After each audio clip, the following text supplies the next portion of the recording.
नमस्कार दोस्तों, पिछले वीडियो में हमने जाना था खाद्य श्रृंखला के बारे में और हमारा आज का टॉपिक है खाद्य जाल यानी कि फूड वेब। अनेक खाद्य श्रृंखलाओं के पारस्परिक संबंध को खाद्य जाल कहते हैं।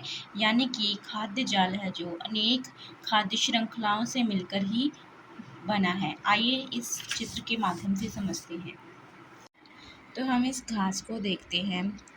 ये खरगोश इस घास को खाएगा, पर ये ज़रूरी नहीं है कि सिर्फ खरगोश ही घास को खाए। ये बकरी भी इस घास को खा सकती है और ये हिरन भी इस घास को खा सकती है।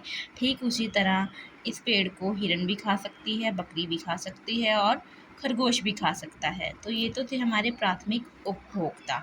अब हम देखते हैं इस भेड़िए को। ये भेड़िया इस खरगोश को भी खा सकता है, इस बकरी को भी खा सकता है और इस हिरन को भी खा सकता है। अब हम आगे बढ़ते हैं शेर की तरफ। अब शेर का जो मन होगा वो खा सकता है। वो इस हिरन को भी खा सकता है, इस बकरी को भी खा सकता है, इस भेड़िए को भी खा सकता है और इस खरगोश को भी खा सकता है।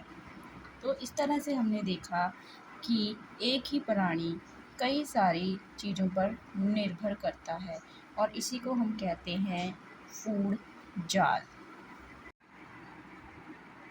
खाद्य जाल एक बहुत ही जटिल संरचना है।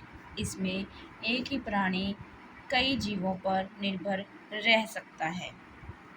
आगे बढ़ते हुए हम देखते हैं खाद्य जाल में ऊर्जा का प्रवाह एक दिशा में होते हुए भी कई पथों से होकर होता है। यानी कि फूड चेन की तरह ही फूड वेब में भी जो ऊर्जा का प्रवाह है वो एक ही दिशा में होता है, पर ये कई पथों से होकर गुजरता है। जैसे इस घास को खाया शेर ने, तो इसके जो तत्व हैं इसमें आ गए और अब ये शेर के पास चले जाएंगे।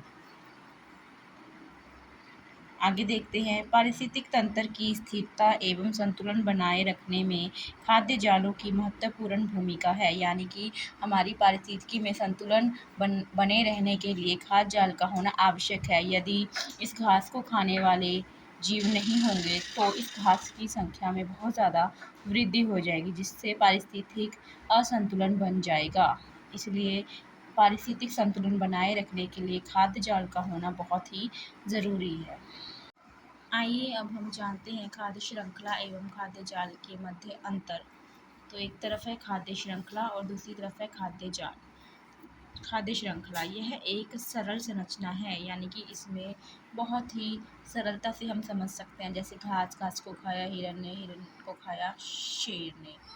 लेकिन जो फूड वेब है, खाद्य जाल है, वह एक जटिल संरचना है। फूड चेन में यानी कि खाद्य श्रृंखला में जीवों की संख्या कम होती है, जबकि खाद्य जाल में जीवों की संख्या अधिक होती है। इसमें एक जीव दूसरे जीवों की अपेक्षा दूसरों पर भी निर्भर हो सकता है। कहने का भाव अर्थ है कि इसमें एक जीव एक ही खाद्य सामग्री पर निर्भर ना होकर कई सारी सामग्रियों पर निर्भर हो सकता है। इसमें ऊर्जा का प्रवाह एक दिशा में होता है। इसमें ऊर्जा का प्रवाह एक दिशा में होते हुए भी कई स्तरों से होकर गुजरता है। इसमें विभिन्न उत्पादक, उपभोक्ता एवं अपघटनकर्ता भाग लेते हैं। इसमें अनेक जीव समुदाय के उपभोक्ता, अपघटनकर्ता भाग लेते हैं।